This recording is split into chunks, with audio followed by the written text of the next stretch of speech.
everyone. You are listening to the Live Your Best Marriage podcast, and I'm your host, Whitney Shayo. And I'm your host, Pesa Shayo, Whitney Shayo's husband. And this is the place where we believe that marriage is true love and that every single marriage out there has a chance to be long-lasting and fulfilling. Oh, yeah. Every marriage has a chance to be awesome and to be fulfilling.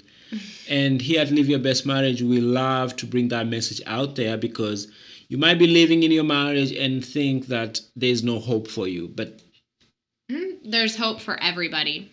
There's hope for everybody. Yes. It might not be easy, it might not be pretty, it might not be what you expected when you got married, but there's hope and it's possible to actually have a fulfilling and a long-lasting marriage. Absolutely. Yes. Absolutely. So today we just wanted to talk about having a unified front among married couples. I love your unified front. Oh my goodness.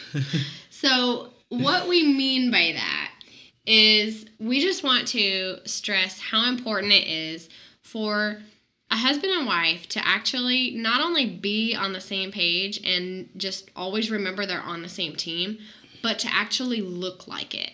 Okay. In front of other people. And there are a couple of different scenarios that we'll go over where this is extremely important. And the first one is in front of in-laws. How do you guys appear to your relatives and your in-laws?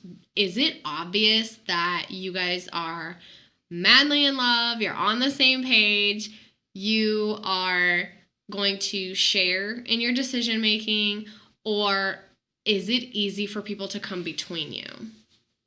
And this is also an issue for blended families as well. Yes. If there are step-parents, step-kids involved, it can also mean the difference between having one of the kiddos come between the two of you simply because it is obvious that you guys are not doing well or that you don't agree. Yes, you you're disagree. not uniformed, yeah.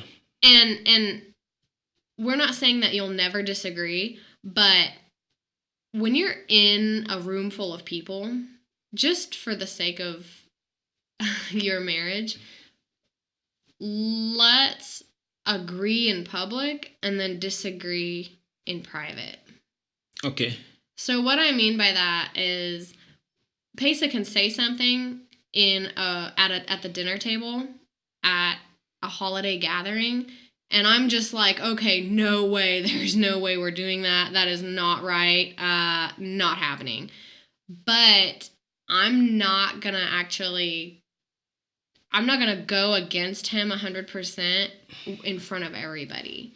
So does that mean like you are... I'll wait and tell him when in private or something, because this this becomes a huge issue when there are troublemakers around. And so and some people actually can be trying to bait you. Say something, one person agrees with it, one maybe the kids agree or something, but maybe the one spouse agrees with it, and the other person is seething in anger, and they want that fight to be to play out in public.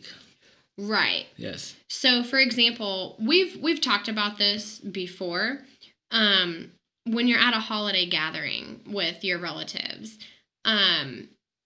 it's almost inevitable that someone will say something rude or something offensive. I mean, that's just, again, it's not unique among anybody's relatives in particular. That's just when you have a room full of people. Someone will say something stupid. And are you quick to defend your spouse if something offensive is said to them or about them? Or especially if it's said by your brothers or sisters. Yeah, or whoever. And I know there's always that infamous mother-in-law scenario where people don't get along with their mother-in-law. And that's important too, for even if it is the mother-in-law, for the husband and wife to say, okay, you know what? We are staying together regardless of what you guys think. Yeah. I mean, if you guys don't approve of us, I mean, that's really your problem. And sometimes, I know that doesn't sound pretty, but sometimes that is what it takes to take care of some of these issues. And sometimes is once they see that you guys have a united front, like you are sticking together, they will change. It's crazy. They will change and either move to the next person to start attacking, or they'll be okay with you guys. Right. Yes. They'll just have to work around that. They'll just have to work with you guys. And so this can be with in-laws or with stepkids, because a lot of stepkids, they already know it's easy for them to come between their mom and dad. Oh, yeah. Because they're divorced. I mean, they know they can divide and conquer there. Very easily. But what about with their mom's new husband or their dad's new wife, second wife? How easy is it to come between the two of them? Because when an issue comes up, so it's, for example, maybe it's bedtime, or you're not going to have, maybe you can't have dessert before you eat your veggies. Right. That's a common issue that a lot of families have. Kids don't want to eat. They want to have dessert before they have their regular meal. Fine. But sometimes if you don't have a united front, you might get a kid, maybe a stepchild, saying, you know what, I want to go to my mom's. I want to go to my dad's. Right. I want to go to my dad. So the issue becomes, you guys don't like me, and I want to go to my other parent, instead of like, hey, you need to finish your food before you have your dessert. Yeah, there's always a rule that you're trying to enforce. Yes. But the child wants to obviously break the rule, go against what you're saying. Yes. But the husband and wife need to stick together on, I mean, whatever the issue is. If it's homework, if it's dessert, if it's whatever it is. TV time, bedtime, whatever. Yeah. Yes. And this is easier said than done, but at the same time, it actually makes it like much easier if it has already been done. That means the couple has to have done the groundwork, and they are strong. Yes. They're strong. They have a stronger bond, and they speak the same. Like they're united with what they talk about. Yes. Clear boundaries need to be set, because particularly we know a mother-in-law situation in our family where the daughter-in-law wants to use the baby wise method for their daughter. She wants to let her self-soothe and cry herself to sleep. And can you give us an example of what baby wise is? So baby wise is I think from what she says, a lot of it is you let the baby self-soothe. They you don't just pick them up every time they cry, and I guess but as opposed to the attachment method where you'll even sleep with the baby, have the baby in your bed with you, whatever. I mean, every mom has to decide what's best for her, but this mom in particular, she does not want the baby in her room at all. She just wants the baby in her own bed, separate room, everything, cry herself to sleep. And this is being done by a lot of families in the country. Yeah, because I mean, she has to get up and go to work the next morning. And, at 5. Yeah, she leaves at 5. So this is a system that she has created that works in her house, but her husband does not come out and openly defend her. The mother-in-law just rips her to shreds over using this method. I mean, disagrees completely, thinks it's wrong, and tells her to her face, "Oh, don't make your own baby food. Go to the store and buy it, because your time is worth more than that." But the daughter-in-law is like, "No, I want to know what the ingredients are that my kid is eating. But again, the son, if he would just once and for all say, hey, mom, let her do her thing, then she can still have her own opinion. But I mean, she just continues to go around to all of the relatives telling these stories about what a bad mom the daughter-in-law is. Yes. So again, the son has an obligation, although it is his mom, to say, like, okay, this is my wife, and I'm just going to go with whatever decision she wants to make on this issue. Yeah. She's, I mean, it's that simple. It is. It really is. It's that simple, because the whole point we're trying to make is that your union as a husband and wife is the most important thing. It's still important to have a good relationship with your mom and your dad and your siblings and your kids, but you cannot allow a blended family situation or an in-law situation to come between both two people who are married. We just cannot have that. No. And sometimes it's tempting to be, oh, well, but this is my child, my son. I had my child before I married my spouse. Yes. The child was there first. And as much as And I feel like even if something doesn't go right in this marriage, I will still I'm still responsible to deal with this child. My child is my child. Yes. But the thing is, we don't want another divorce. We don't want, because that is not a good, that's not good for the child either. Yes. If they do end up coming between you and your new spouse, it doesn't put them in a good situation either. No. It is still in their best interest and your best interest to be on good terms with your spouse. And the new one. I'm talking about the new. I'm not getting into exes today. I'm just saying with your new spouse. But the child doesn't really think in terms of that. The child is thinking more in terms of I'm just sick of all these rules. I'm sick of this person telling me what to do. Yeah, and I know a lot of times that can be driven by the ex. The ex has a lot to do with that influence. But the point we're trying to make here is that your union needs to be whole. It needs to be uniform. It needs to be complete, and it needs to stay strong. Yes. That is the number one priority.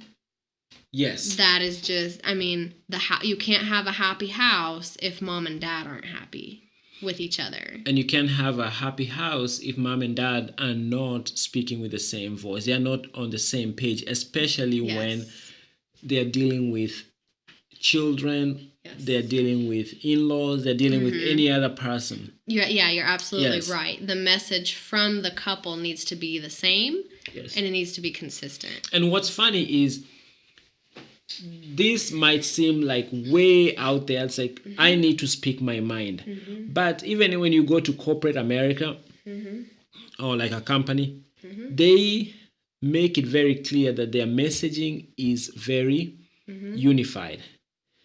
Everybody cannot just be out there talking about on behalf of the company.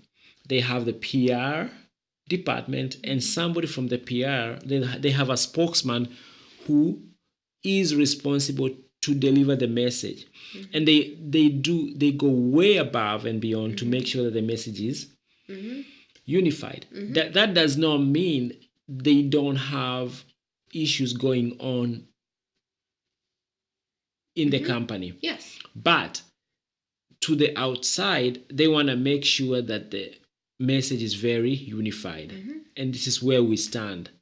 And they look good. And we look good. Yes. So, and we can use the same ideas when we come to our marriage, as when we are dealing with other people. Absolutely. And another huge scenario where this comes up is with coworkers and friends. It is super important for a husband and wife to be on the same page, and everybody knows you love your spouse. I mean, that is absolutely vital, because this is how affairs can start very easily in the workplace. Because others can see what's going on. Oh, yeah. They can see if there's a problem between the two of you. And they can even hear the stories you tell at work. Yeah. Well, yeah. If you're telling negative stories about your spouse, if you're sharing things, or if you don't talk about your spouse very much, they notice that. Or if you don't talk about them in a positive way, they notice that. And so this can be something as simple as, if you're on Facebook, you are in the habit of tagging your spouse, or talking about them, or bragging about them. So, because again, when we don't do these things, people notice. Yeah, they notice, yes. I mean, they notice. And again, it's someone who has bad intentions. They're already watching for these things. And I know it sounds like I'm You're implying, being paranoid. Yeah, it sounds like, oh, you mean so everyone I talk to is a predator? No, that's not what we're saying. But we're just saying that if you show up for work parties by yourself, but they know you're married, or if you know what I'm saying, it's just they can kind of see a weakness. Yeah. And that's how, again, that is how relationships get started. Yeah. And emotional affairs and things like that. They creep up very quickly, but they're not as noticeable as you would think. No. Because I like to encourage PDA. It's so funny. That makes me laugh, because when I was in middle school, we used to have a rule. Like, they used to have a rule they would print in our handbook, like, no PDA. And kids would laugh about it and joke and say, oh, yeah, no public display of affection. But I'm not really referring to, go around holding hands all the time or hugging and kissing everywhere. It's mostly like, if you show up for an event, take your spouse with you and make comments. Say like, oh, yeah, I don't get to show her off as much as I would like to. And I don't get to go bring him places as much as I would want to.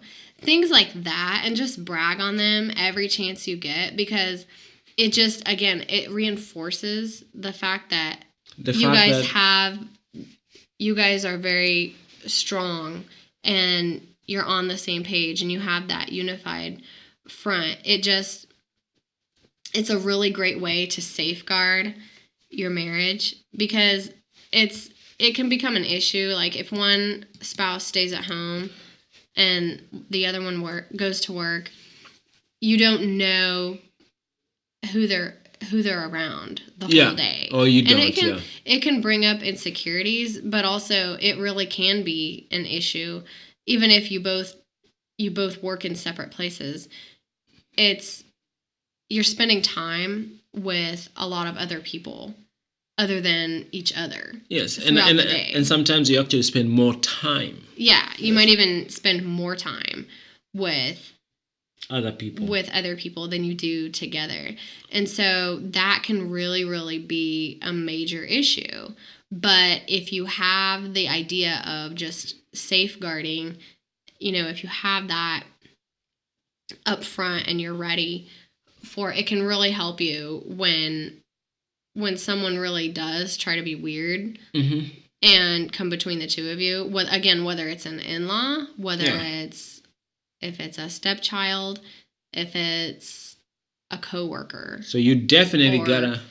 Yeah, I mean, they just be united. They know you're married and they know you're happy. It is just, I can't stress that enough. It is so important for them to know that you guys are doing well.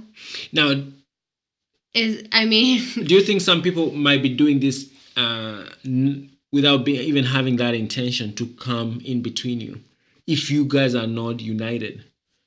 Like, do you think like all the time they have the intention of doing that, or it's just the fact that you're not united and it just happens that you are easy to split? If you guys are drifting apart, I think you're more susceptible to something like that happening.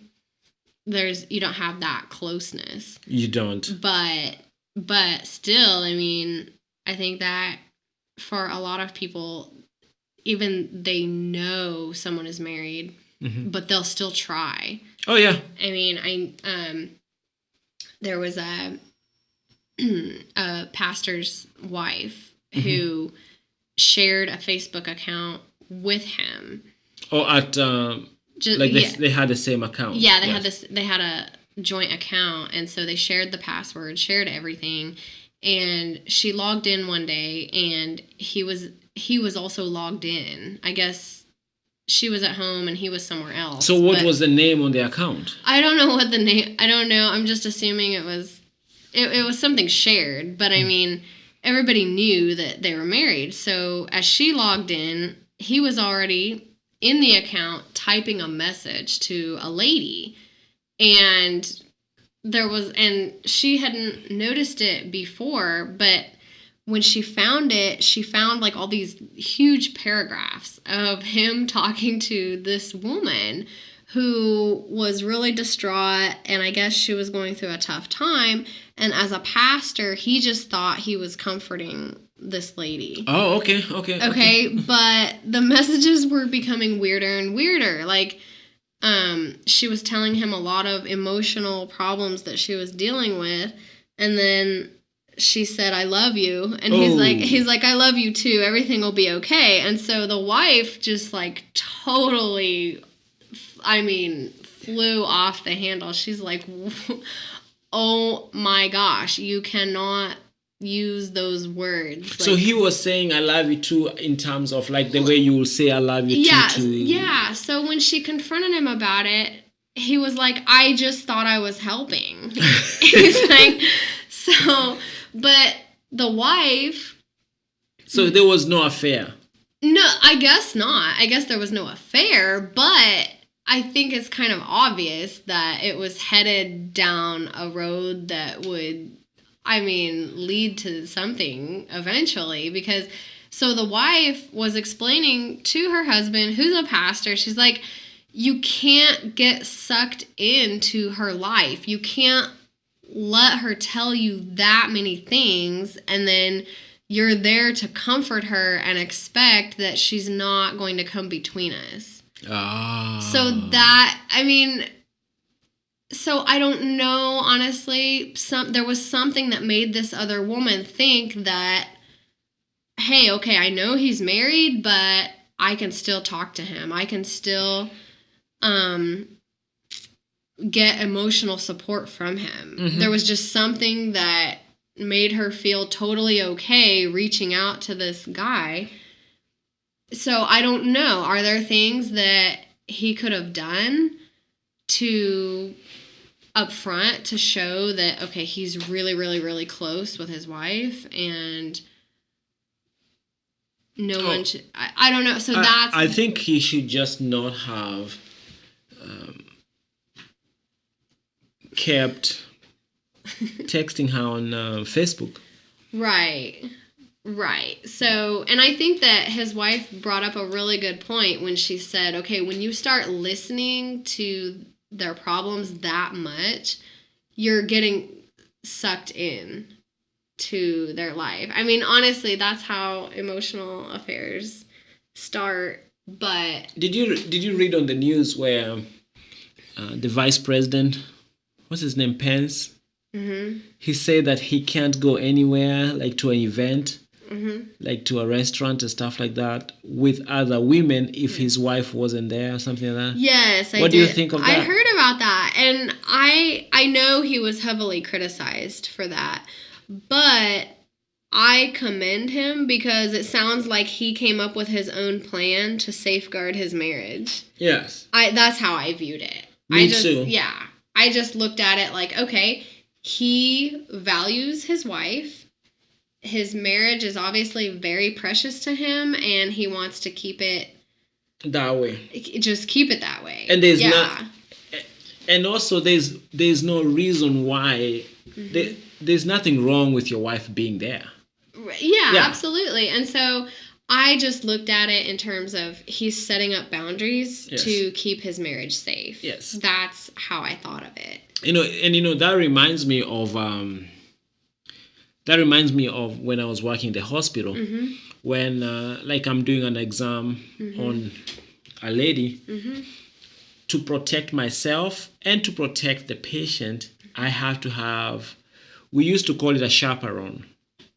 So basically what you do is you get another employee, another nurse, or another assistant, like maybe you get an assistant who is a woman. And you explain to the patient that, hey, because I'm doing this really private exam, I need a chaperone. And you bring the chaperone. 99.9999% of the time, there's no problem. The patient is like, sure. And actually, it makes the patient feel at ease with you.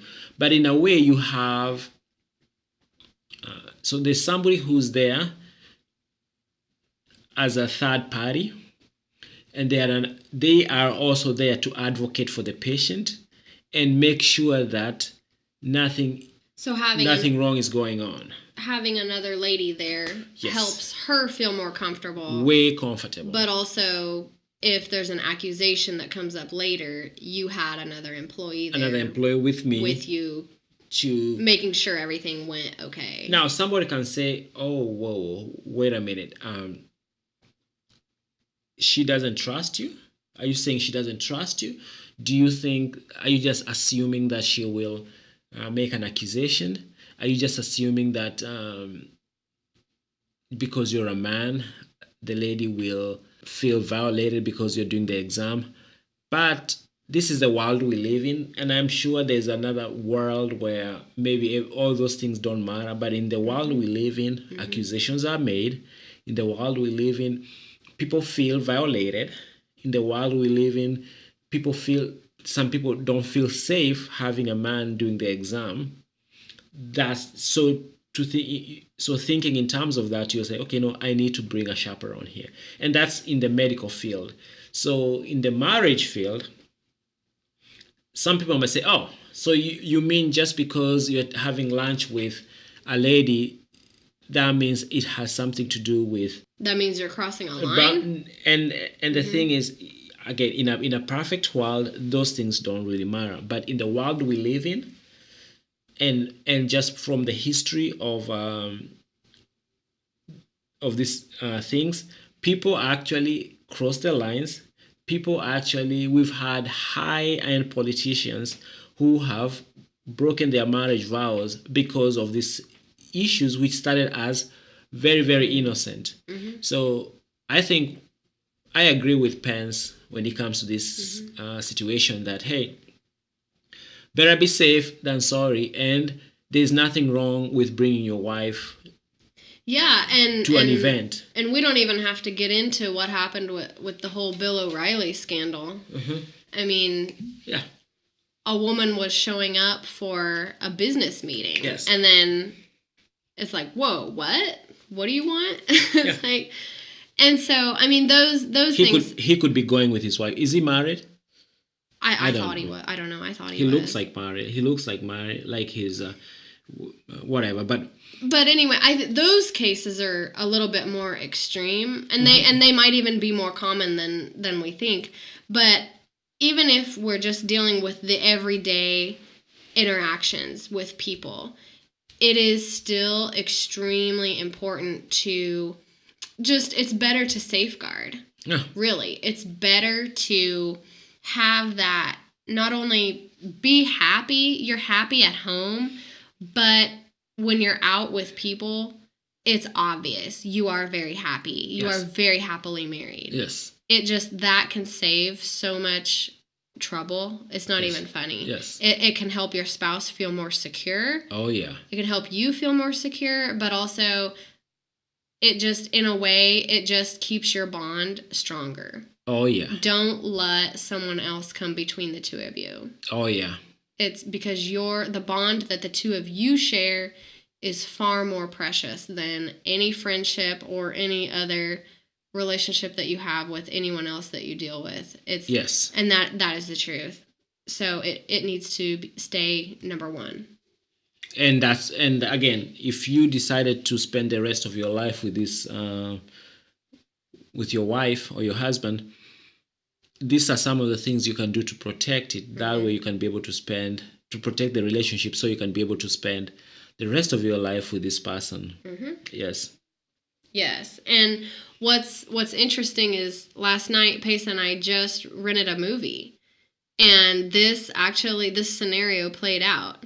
Mm-hmm. The movie had Meryl Streep and Kevin Bacon. Mm-hmm. It was what do you call it? The River Wild. It's a really old movie. It's an older movie from way back in the 90s. Mm-hmm. But basically, Meryl Streep's character was not on the same page with her husband. And the criminal, who was played by Kevin Bacon, he could see that from the moment he met them. Mm-hmm. He could see that this husband and wife are not on the same page. And he ended up kidnapping both of them. Mm-hmm. But anyway, that's definitely more extreme. Mm-hmm. But it was just it was interesting to actually see it played out in a movie. Like, okay, mom and dad are not on good terms, and they had a 12-year-old boy who also made it very, very obvious that this family is not on the same page. That mom and dad are not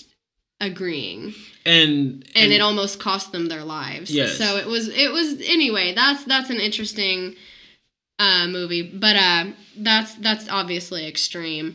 But the whole point we wanted to make is when you emphasize the importance of solidarity and unity between the two of you as a married couple, it can make everything so much easier. Because if an in-law says something insulting or offensive, or whoever tries to come between the two of you, if you do not side with your spouse in public, you just made it 10 times worse. Yeah. I mean, that's the bottom line. You just made it, you just created hell for yourselves. Yeah. So, again, we just want to encourage you guys to always try to